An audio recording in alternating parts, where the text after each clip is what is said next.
Hey everyone, welcome to All About the Joy. I'm Carmen Lisette, your host. And for those of you who don't know, All About the Joy is a network of 4 different shows. Of course, we have our Friday Night Lives, which is our neighborhood hangout. We also have Culture and Consequence, which is our political show. Carmen Talks are basically me venting, but it's my take on TED Talks. And also the Private Lounge is where we have our intimate interviews with some of the best people in the community who are sharing what they do and hopefully teaching us a little something. Now, this week, we have a little twist on all of that. For the first time, we had a guest on Culture and Consequence, and it was such a great episode. It was such a great interview. I want to share it here in the Private Lounge. Remember to subscribe to our YouTube channel. We really could use more subscriptions. So if there's anything you can do to help us, it would just be to subscribe to our show. Thank you so much and enjoy. Everyone, welcome to All About the Joy. This is Culture and Consequence, and today we have a special episode. We have a guest, Kenneth Morris, who is the president and co-founder of the Frederick Douglass Family Initiatives Organization. So I hope you enjoy this episode as much as we're excited to share it with you. Hey everyone, welcome to All About the Joy. In the house is Kenneth Morris. Hi, Kenny. Hello. Hi, Carmen. Let me introduce you and Andrea because you guys have never met, although Andrea has already admitted that I clearly talked about you too much. So, but yeah, so I'm so glad you're here. Thank you so much. I always like to tell people how we met, but first let me tell people who you are, and you can correct me if the lingo has changed. Okay. You're the CEO you're the president and co-founder of the Frederick Douglass Family Initiatives Organization. Mm-hmm. And I say it that way because it's changed since I volunteered and did some basic bookkeeping, or we did a video together. A while ago. A long time ago. I think it was like 2009 or something. Yeah, that would have been a couple of years after we started the organization in 2007. Yeah. And I think we met at a bar. I mean, we met through a mutual contact, but I think the first time I met you was at a bar. That's what I remember. So my recollection was that it was like a party. I think it was like a private get together. Okay. Yeah, that sounds better. Okay. Yeah. Not a bar. It was a private get together, right? That's what it was. That sounds with drinks at a bar. Right? But yeah, so welcome to this show. And, I'm going to let Andrea do all her fangirling stuff because that's from a couple of episodes ago. Well, yes. First, I'm thrilled to meet you. Carmen obviously has mentioned you many, many times over the years, which leads to, I don't know if you saw the episode, but I'm in my history documentary era, and I was watching an Abraham Lincoln one, the History Channel, and all of a sudden your face and your name were up there, and I was like, I know that guy. I mean, I don't know that guy, but I know that guy because Carmen talks about you, I don't want to say all the time, but, she's definitely mentioned you. And obviously I knew her. I knew when she was working for the foundation, et cetera. So wait, before we go any further, I just want to say, because I thought about this, you can't ever do that again with the people that I know. Like I thought, Kenny's different because he's actually a personal friend, but I thought about that, right? Like if you're ever watching TV again, don't do that ever again. Yeah. Well, I can do it on my own, but I won't bring it up on the show. No, it's okay. I was just cracking up because at first when she said it, I was like this, like, who is she going to mention? Oh, right. Who is she going to Well, mention? But I did see the episode, and it's nice to meet you, Andrea, and thanks for the shout out. Oh, absolutely. So I'm just super excited. I have read some, done a lot of reading on Frederick Douglass and have since watched a couple of more documentaries. There's the PBS one that you are also in. So I'm excited to meet you and to have you here today with us. Well, thank you for having me. one of the things that I think was intriguing about that episode was why don't people know about Frederick Douglass? And I should also mention you are a direct descendant of Frederick Douglass. So your family Right. of Frederick Douglass. And I always mess up how many greats, but I think direct descendant is good enough, right? Yeah. Well, just for your audience, I am the great-great-great-grandson of Frederick Douglass, and I'm also the great-great-grandson of Booker T. Washington. Right. And I know that's a whole lot of greats to try and remember. Right. Because I was just saying like a whole bunch of them. But on the serious note, Andrea kind of talked about that she didn't think people knew about Frederick Douglass. And I think everyone knows about Frederick or should know, but you actually brought that up as well, and the difference between Ireland and Scotland. And what's your take on what's happening and why we don't know? Well, I think that many people know the name Frederick Douglass, and then there'll be different levels of, how much they know about him. Some people will have name recognition. You may remember back several years ago that the person currently occupying the White House had said Frederick Douglass, and I'm paraphrasing, he's doing great things as if he were still alive. And that's kind of been a blessing and a burden for us, because it's something that people still bring up to this day, all of these years later. And so there is some name recognition for, I think, many people, but then you'll have a subset of people that will know maybe basics about his story, that he was born enslaved, he taught himself to read and write, he escaped. He became an abolitionist, an advisor to President Lincoln.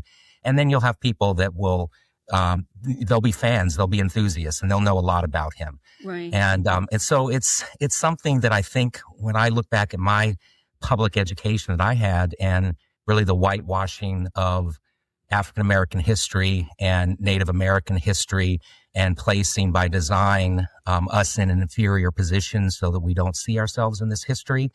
And I remember being in high school, and there may be a paragraph or two about Frederick Douglass, about Booker T. Washington, Martin Luther King, Rosa Parks.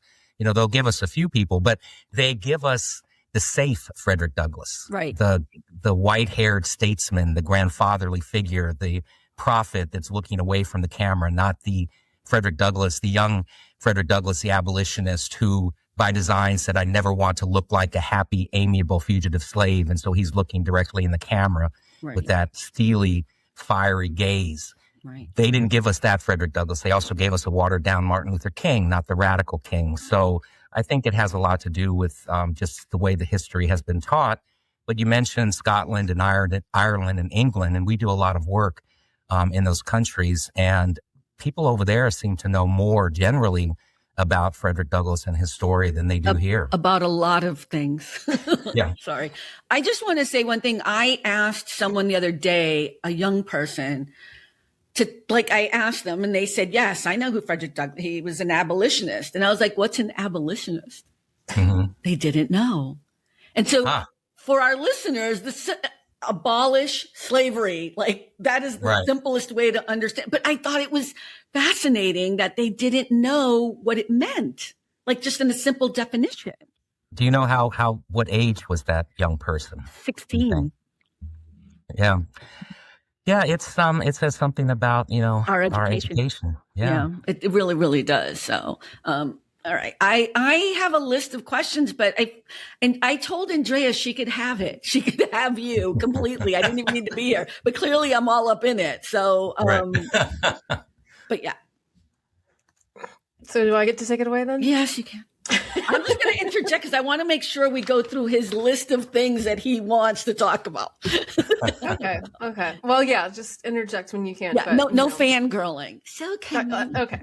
I mean, I do feel a little bit like we're the producers on our own documentary, and I get to ask my questions that I, have not heard answers to yet. But fair enough. I mean, you kind of touched on it a little bit. There was, the question about why is it that people don't know more, but what is it that you want people to know about him? What is the thing, or what are the things that are really most important, you think, for people who maybe don't know that much or just know the name to know about Frederick Douglass? Yeah, that's a beautiful question. And I would say, that I want people to know that he's one of our country's greatest heroes and most influential heroes. And his story of being born into slavery and not knowing who his father was, it was presumed that his father was his owner, his master. He only saw his mother 4 or 5 times his whole life, and that's because she lived on a plantation that was 12 miles away. In order for her to see her son, she would have to work in the fields, picking cotton from sun up to sundown, walk 12 miles in the middle of the night and spend just a few moments with him until he would fall asleep. He was about a year old when he was taken from his mother, and then she would have to walk 12 miles back so she could be back on the plantation by the time the sun came up. He had been separated from his brothers and sisters. They were like strangers to him. And he truly was an orphan with no family, no home, and no country. And I say no country because as an enslaved person, he was not considered a citizen of the United States. But in spite of all of that, he was able to rise up and to go on to affect change in the world around him and to affect change for all of us all of these years later. And as we've already talked about, he was an abolitionist. He was a leading voice in the abolitionist movement. He published the North Star newspaper out of Rochester, New York, which was a mouthpiece for his brethren, his people that were enslaved, was an advisor to Abraham Lincoln, and then went on to become the first African-American nominated for vice president of the United States, first African-American U.S. Marshal, first African-American ambassador and consul general to Haiti, first African-American recorder of deeds in the District of Columbia. And not many people know he was the first African-American to be honored with a statue in 1899, which was 4 years after he passed away. And that statue still stands in Rochester, New York, where he's buried. And so he's an important figure. And everybody should know about him, and everybody should read his speeches. He's one of the greatest speeches in American history is What to the American Slave is the 4th of July.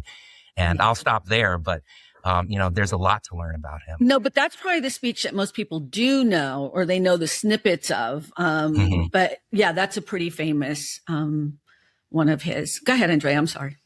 Hard. It's just hard for me. Can you share just a little bit more about why people in Ireland and Scotland know so much more about him, and, why essentially I read somewhere that he was really the most famous American of the 19th century, even more so than a lot of the presidents. And maybe you could talk a little bit about that and some of his travels and things like that. Yeah, he was, I worked on a project on a book that was published, I think it was in 2015, with 3 scholars where we made the case that he was the most photographed American of the 19th century, photographed more than Abraham Lincoln, more than Ulysses S. Grant. And his only contemporaries in the world that were photographed more than he was the British royal family. And that was by design, as I said a moment ago. He was, from the age of 22, only 2 years removed from slavery, he understood that this new technology, photography, that he would come of age with, he could use to make his arguments for liberation and equality.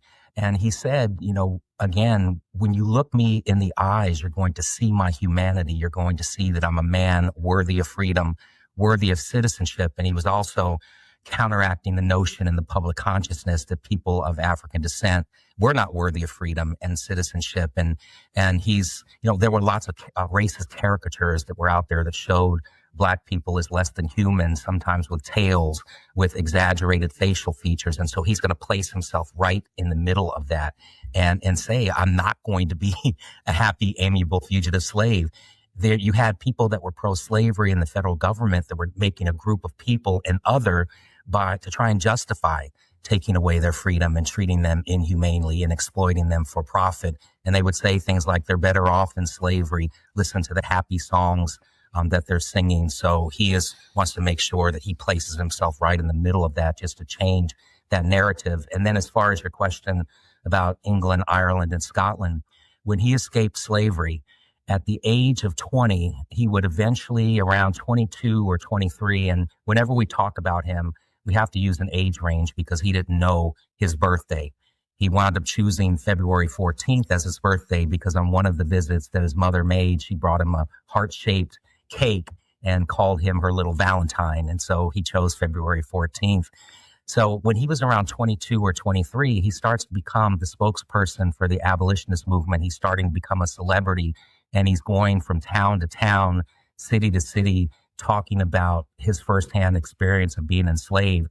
And he was a paid lecturer for the Massachusetts Anti-Slavery Society. And his mentor was William Lloyd Garrison, the white abolitionist. But he started to have a problem as he's going around talking about his condition of enslavement. People started to doubt that he had ever been enslaved. They couldn't wrap their minds around what they thought a slave looked and sounded like and what they were seeing in this good-looking, well-dressed, eloquent charismatic man. And so they started to call him a fraud. And in order to prove who he claimed to be, he wrote his first autobiography, Narrative of the Life of Frederick Douglass, an American Slave, which was published and that's our bicentennial edition of it. It was published in May of 1845. And once it was published, he had another problem. And that problem was it became a bestseller. And that's the last thing that you want, is the notoriety of a best-selling book. If you're trying to hide from your enslaver, it made him a celebrity, a household name. And so it was suggested that he flee to Europe. It's kind of a cooling off period, and he could speak about the abolition of slavery, raise money, get support for the mission back here at home. And so he would first land in England, and then he would spend 4 months in Ireland. He would spend time in Scotland, and he would be in Europe for almost 2 years, and eventually land in a place called Newcastle upon Tyne in England. And with the help of his abolitionist friends, they raised enough money to negotiate and purchase his freedom from his enslaver for what was 150 pounds or $711.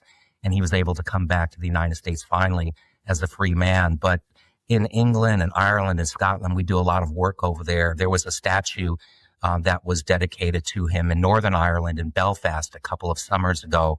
And there's streets named for him. There are historic markers. There's art and murals all over those countries. And people just generally know this history. They were inspired by the abolitionist movement over there, by the civil rights movement. And so it's interesting. I love to visit those countries. And you know what? I'm sad as you're speaking. I didn't know all of this. You're giving us really great education here. Me too, because I didn't know all of this and how it happened.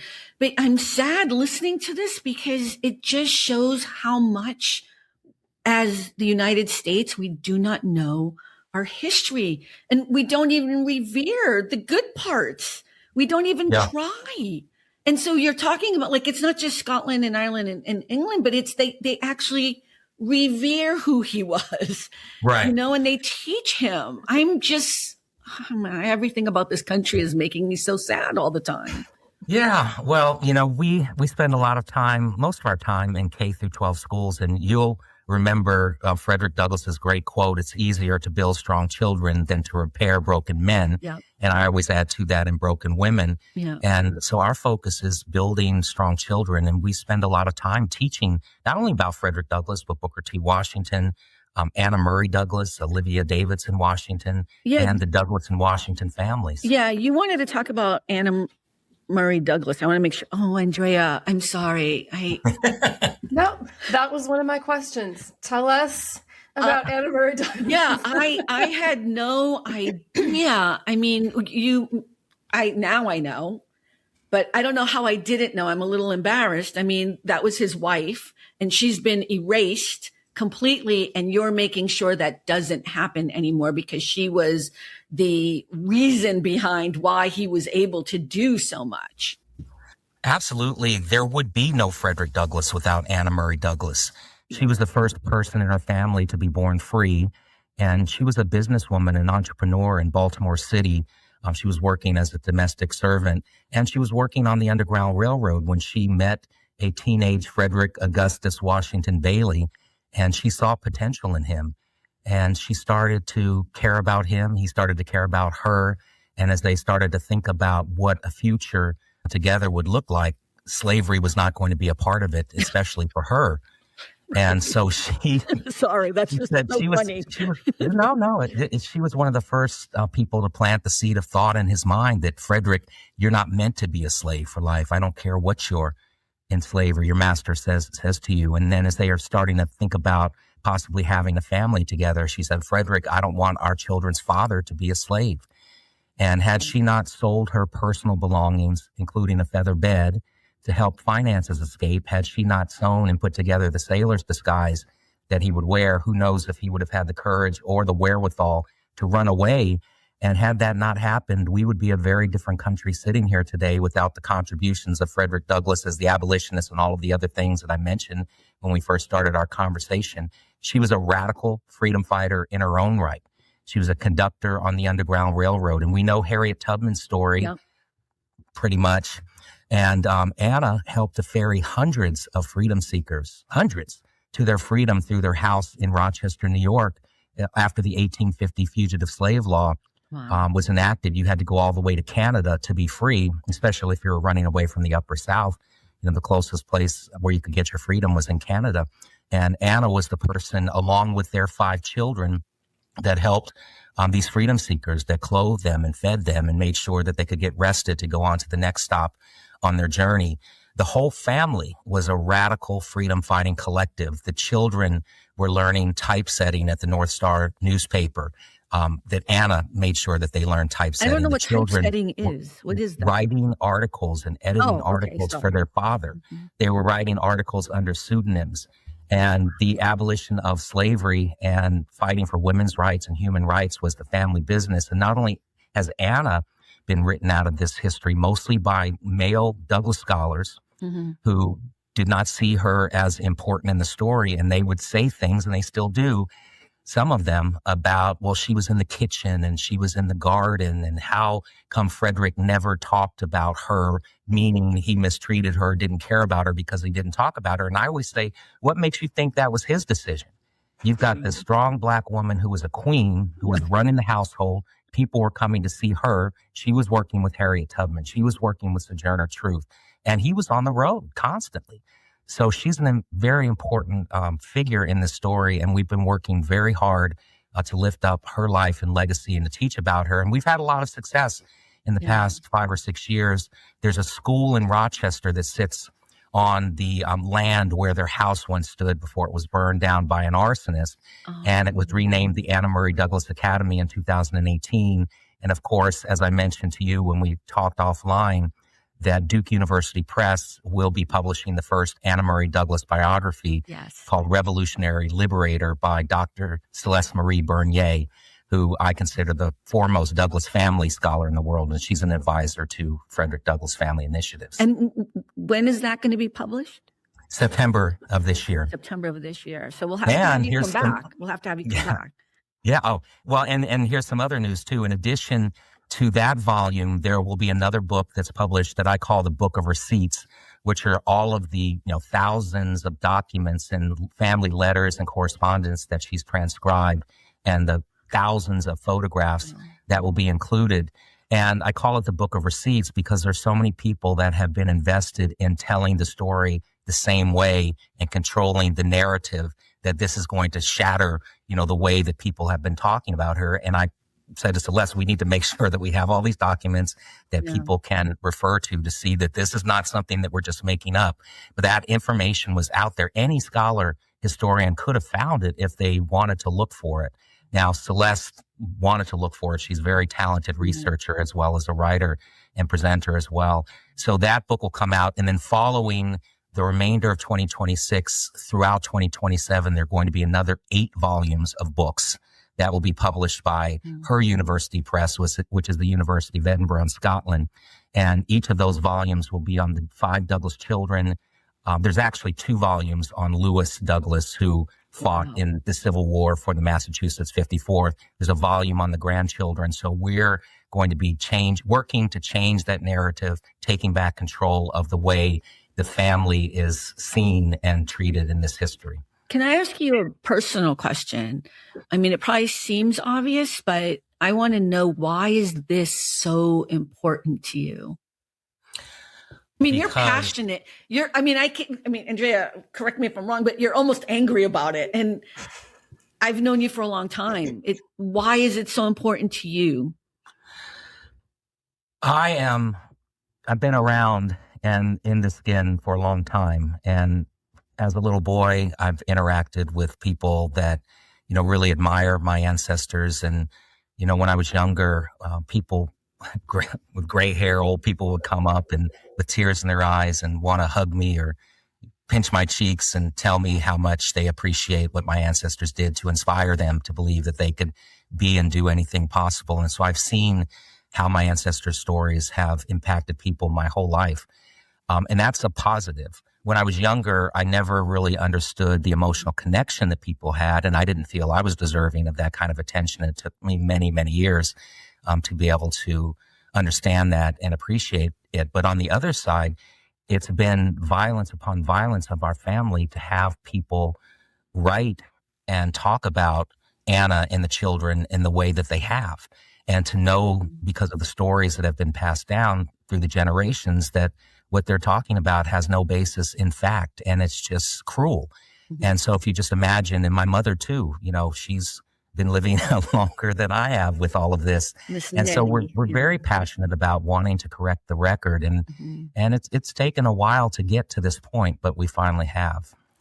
I have been around you when I've seen people realize who you are. And it's a very different kind of celebrity than like if you're around somebody that I've worked for or something, somebody who's a Hollywood, but it feels so heavy. So like it feels like you're carrying so much of the weight of history on your shoulders. And I'll take a moment and just say, I've never met someone like you with that kind of background, and the way you handle it is always been astonishing to me, Well, I appreciate you saying that. And yeah, you're right. There has been kind of this weight of expectation that I have carried on my shoulders most of my life. But I will say, and you've known me now for, a number of years, that because I found the mission and the work on my own, it's much more meaningful than it would have been had it been forced on me. Right. But when I was younger and, moving into adulthood, I'd seen what the pressure had done to those that came before me.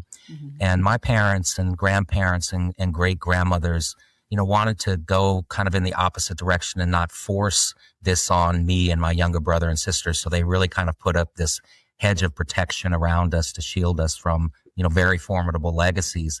And that was a positive, and I appreciate that. But also there's a negative to that, because I really grew up, as I describe, as decisively disengaged from my lineage until Providence called in my life, and, really just kind of sometimes even embarrassed about it. When I was younger, and the few times that I would tell people of my relationship, nobody ever believed me, including, teachers and a principal. And when you're a kid and people don't believe you, you don't talk about it. Right. You're embarrassed to talk about it. So it was something that I really had to eventually step into my own shoes. And that took a while. I'm so glad you did, though. I'm just glad you did. What was there a catalyst or something, if you're able or willing to talk about it, like what did make you sort of turn towards it rather than away? Yeah. Okay. I'll have some good deep questions. well, let me back up a little bit. So, I get two questions when people meet me for the first time, that kind of the same questions, and people will say, so you're related to Frederick Douglass and to Booker T. Washington? Well, what do you do? And they always follow that up with, and it better be good. So right. If you can imagine, that kind of weight of expectation is placed on you right away by most people that you meet. And then the other question I get is, so I know Frederick Douglass and Booker T. Washington weren't related to each other. How is it you're related to both of them? And so that happened all on my mother's side of the family. My mother's mother, Nettie Hancock Washington, is Booker T. Washington's granddaughter. And my mother's father, Frederick Douglass III, is Frederick Douglass's great-grandson. And so my grandparents met in 1941 at Tuskegee Institute, which is a school that Booker T. Washington founded in 1881 at the age of 25 years old. And my grandfather had been commissioned down there by the Veterans Administration during World War II to the only Black VA hospital in the country. My grandmother had been born in that hospital on campus, but she was actually living in California at the time, and she was just home for summer vacation, and she wanted to meet some friends on campus. And my grandmother was always running late, frantically running late. That's one thing that I remember about her. And so if you can get this visual of her rushing across campus to meet her friends. And my grandfather had decided this one evening to eat in the student cafeteria. He had never eaten in that cafeteria before because they had their own place where they ate, where the doctors. And so he's strolling coolly to get something to eat, and she's rushing, and they literally bumped into each other. Didn't know that the other descended from an historic family, and they fell in love at first sight and wound up getting married just 3 months later. And so when my mother was born, Nettie Washington Douglass, she was the first person to unite the bloodlines of the families, and she was an only child. And so I have the honor and privilege and blessing to be the first male to carry the dual lineage. So that's that's the happy love story. But there's also a tragic side to this story. And that is my grandfather, Frederick Douglass III, was the namesake of one of this country's greatest heroes. And people expected him to be an iconic leader, like his great grandfather. And my grandfather was brilliant. As I said, he was a surgeon, but he carried this weight on his shoulders. And when my grandmother was 3 months pregnant with my mom, that weight became too much for him to carry, and he took his own life. And so my mother was born without a father and raised without a father. And then when I came along with this dual lineage, and again, the first male, again, my family wanted to protect me from all of that. And so I didn't want anything to do with this legacy and lineage for most of my life. I went to high school and then went to college, and people didn't even know of my relationship. Most people didn't know of my relationship until I actually started doing the work at Frederick Douglass Family Initiatives. And so to your question, what changed for me was in 2005, I was a successful business owner. I owned my own advertising and marketing company, a father to 2 daughters, a husband. I'll be married 41 years in May. And so I was very proud of all of that. And I was really kind of living the American dream that I had been indoctrinated with, this idea that, what you should do is you should make a lot of money and have a big house, a nice house, and drive a nice car. That's what I wanted to do. And so I'm in my 40s. But everything changed. I was starting to feel unfulfilled. I felt like I had been given so much and I was not giving anything back other than going to church and tithing every Sunday. And so I read a National Geographic magazine cover story that was from 2003, but I didn't read it until 2005. And the headline was 21st Century Slaves. And it was an article about human trafficking existing all over the world, including here in the United States. And that article really floored me. I'd heard about trafficking and sex trafficking, but I always thought about it in far off places. I didn't really think about it as what could be considered a modern form of slavery. And so I wanted to learn more about the issue. And so I just started researching and reading everything I could get my hands on. And then one night I was in my living room and I was reading an article about a 12-year-old girl who was forced to be a sex slave in the brothels of Southeast Asia. And down the hallway, I could hear my daughters getting ready for bed. And my older daughter, Jenna, was 12. So she was the same age as this girl that I was reading about. And my younger daughter, Nicole, was 9. And they're having fun and laughing and about to get down on their knees to say their prayers. And my mind just starts racing. And I can't wrap my brain around what I'm reading and then what I'm hearing. And I remember thinking to myself, that's what young girls and boys should be doing, is getting tucked safely into bed and not being forced into bed to serve as some sick individual.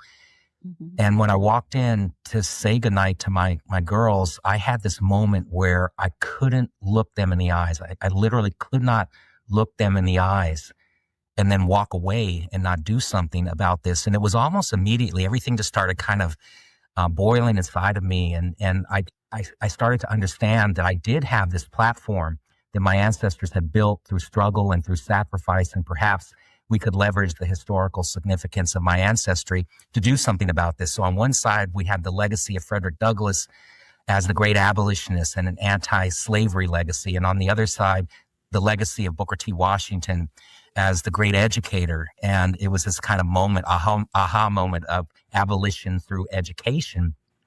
And so we looked at a story in Frederick Douglass's life, or I should say Frederick Augustus Washington Bailey's life, that is really at the foundation of the work that we do. And that was when he was about 8 or 9 years old. He was chosen from among all of the children on the plantation on the eastern shore of Maryland, where he had been born into slavery, to go to Baltimore to be the house servant for his enslaver's family. Now, the importance of this move was he was leaving in an environment where he wasn't around children or people that could teach him to read and write, because we know, or we should know from our U.S. history, it was illegal to teach an enslaved person to read and write. But now he was going to be in the big city. He was going to be around free black children. He would be around poor white children. But what happened most importantly when he got there was his owner, his slave mistress, did not know that it was illegal to teach him. And she was teaching her young son, Tommy, and Frederick Bailey was Tommy's playmate. So Frederick was alongside when the lessons were being taught. and he was bright-eyed and eager to learn. And so this is an important nuance point of the story that's not often told. The way the story goes is Sophia Auld, out of the kindness of her Christian heart, began to teach young Frederick his ABCs. But the part that's not often told is that Frederick asked her to teach him. Mm-hmm. And I consider that his first moment of self-liberation. Right. And so she would begin to teach him his ABCs, and the lessons continued for a while until his master found out about him, Hugh Auld. And when he found out, he got angry. And he looked at his wife and he looked at young Frederick and he said, "You cannot teach a slave how to read and write, because if you do, it will unfit him to be a slave." And I know you all heard that message, and Frederick heard it, and he looked at his master and thought, if you don't want me to have this, I'm going to do everything in my power to gain it. Mm-hmm. And he understood right then and there that knowledge is power, and that education equals freedom, education equals liberation, education equals emancipation, and he would teach himself to read and write. And so when we started our organization, we thought, how can we unfit communities to allow slavery to exist and thrive? And it's through education, primary prevention education, and we're a leader in that space. But let me also, just to make the connection, because you were calling it, I don't know if you're still doing it now, but modern day slavery, going back to the image you had of the young girl not being tucked into bed, but instilled to service, right? So is that the connection that you're making right there? So we do consider it a modern form of slavery, because if you look at historic slavery and you look at contemporary forms of slavery and you boil down the basic elements, it's all about control and exploiting the most vulnerable among us for profit, for money. Right. And so while there are differences, today slavery is not legal anywhere in the world. And of course, in the 19th century, it was legal, it was state sanctioned. So there's the big difference there. But we definitely consider it a modern form of slavery. Right, which is the abuse of children, of young girls, but also trafficked young men, children. Yeah, there are estimates, and it's hard to know, but estimates that there are more than 40 million people that are in some form of servitude around the world, and many of them are children. Yeah. And so we feel that we need to be in school working to reduce the vulnerability of young people to being trafficked for sex and for labor. Yeah. I mean, I love that your organization does this, but I also hate that there's still a need.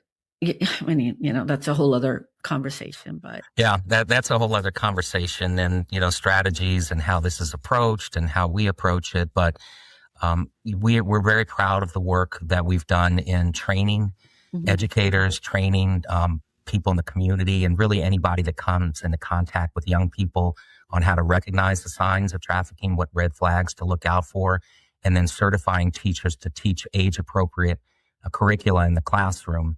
And we do this K through 12, and unfortunately, we have to start that young. But again, it's all age-appropriate education, and we're making sure that we're trying to prevent the victimization in the first place. Right. And just to be clear, this is in the United States as well. This isn't somewhere else in some third world country. This is here in the United States. Yeah, it's everywhere, unfortunately, in the United States. It's in our backyard. And that was kind of the realization that I had when I read that National Geographic article.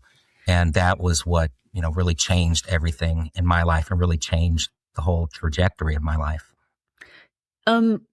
Can you talk a little bit about maybe what's happening today in our country and politics, and why Frederick Douglass is still relevant today, and what he would think of what's going on in our country today? Yeah. Unfortunately, he's still relevant today. He wrote 3 best-selling autobiographies. As I mentioned, he published a North Star newspaper, so he's written thousands of articles and essays, and his work, his words still speak to us today. And people do often ask me, what do you think Frederick Douglass would say if he were here today about the state of our politics and our nation and where we are? And that's a difficult question. I don't think really anybody can answer, what he would say or how he would feel. But I always say, because his blood flows through my veins, I'll take some liberty and think that if he were here today, that he would be somewhat pleased that we have made incremental progress, certainly since his time. Imagine living at a time where your federal government said it's legal to own you and illegal to teach you. And I think most people would walk away from that. And thank goodness he and many others didn't, or we would again be a very, very different country today. Those challenges seem insurmountable to me. So he would be pleased that there has been some progress made. We elected an African-American president. Most recently, we had a female vice president of color. He would be pleased, I think, about that. But I also think he would be outraged to know that there's still so much work to be done. And so many of the challenges that he faced, we're still facing today. He said, without struggle, there is no progress. Mm-hmm. And so we're in the midst of a mighty struggle for sure. And at a time during the Civil War, he spoke to the nation about moral consciousness.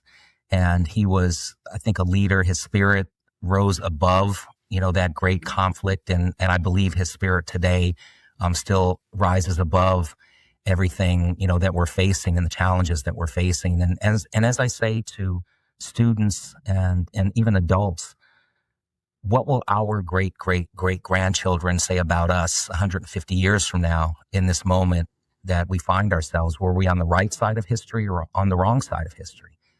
Thank goodness my ancestors were on the right side of history. And of course, I'm very proud of that.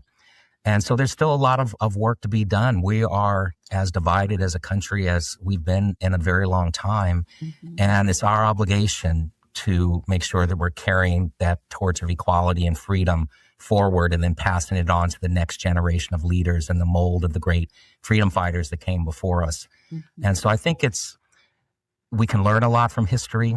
We need to know where we come from in order to know where we're headed. And Frederick Douglass's words speak to the state of our nation right now. Right. And we can call on his words for inspiration, but also for guidance. I wonder if you could speak a little bit to this.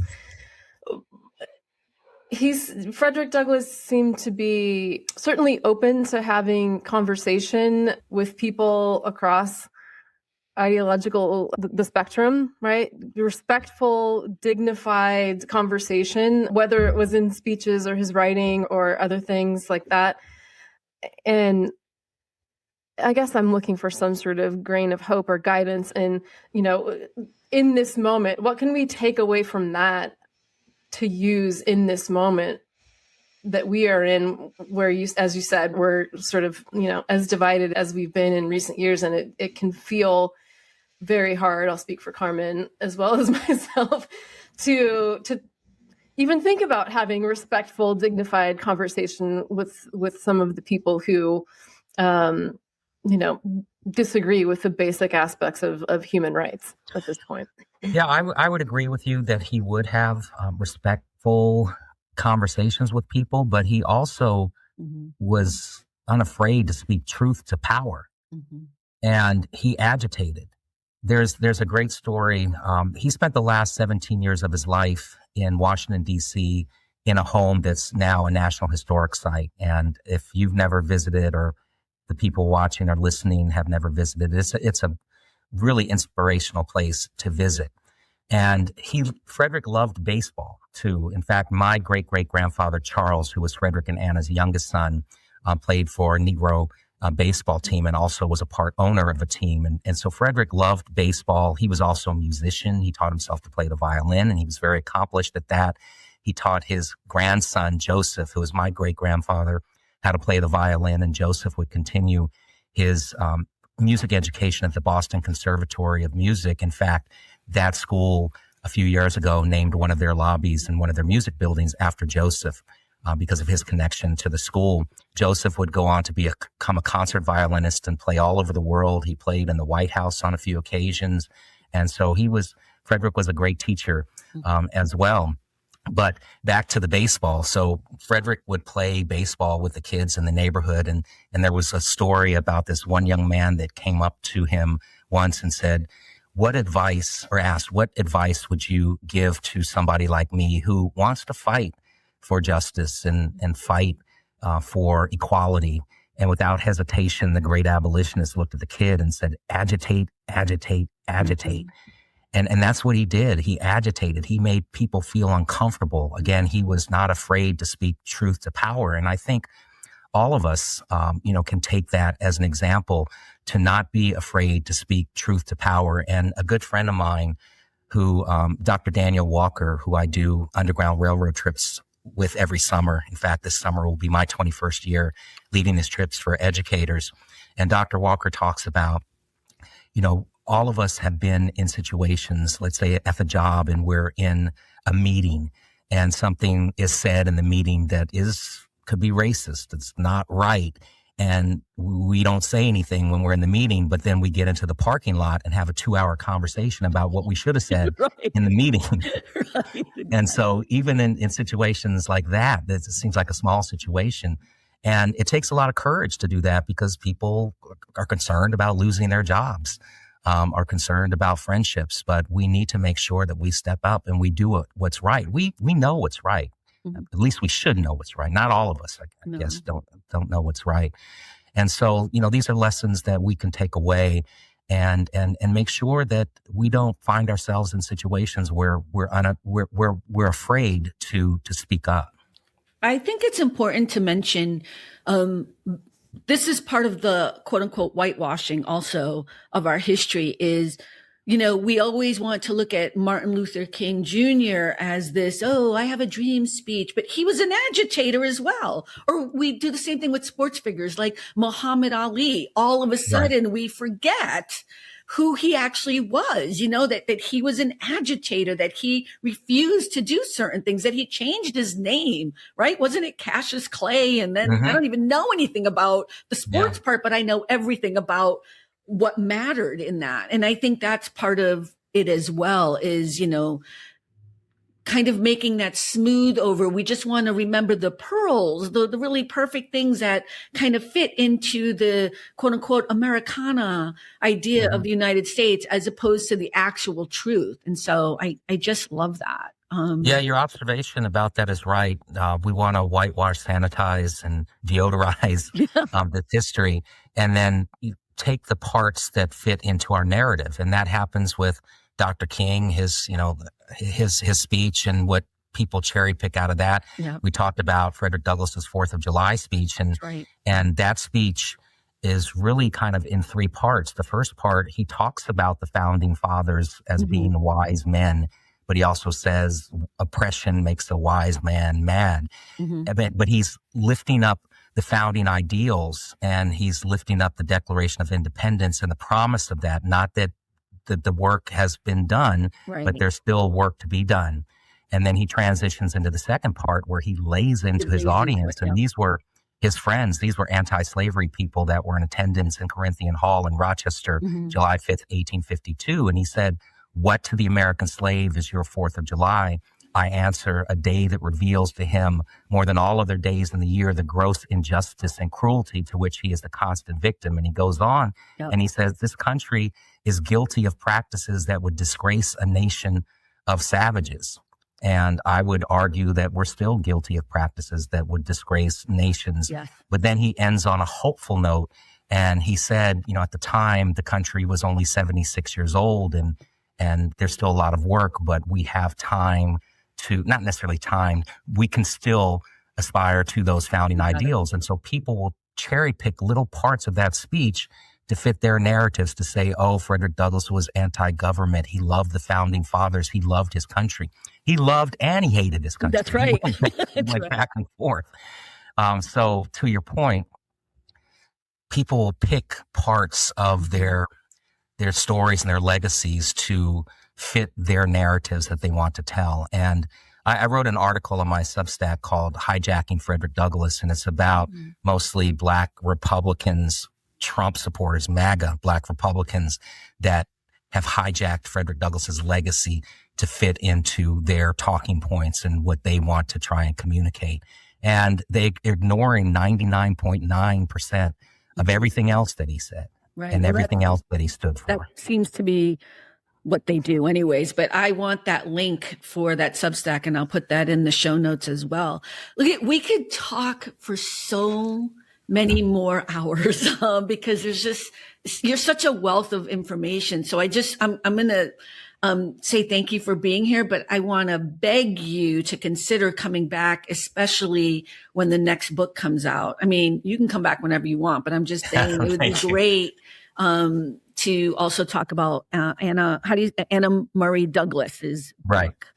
Yeah, I would love to come back, and I've really enjoyed the conversation. Thank you so much for having me on. And Andrea, thank you. You're really kind of the catalyst behind this in bringing up the Abraham Lincoln documentary on the History Channel.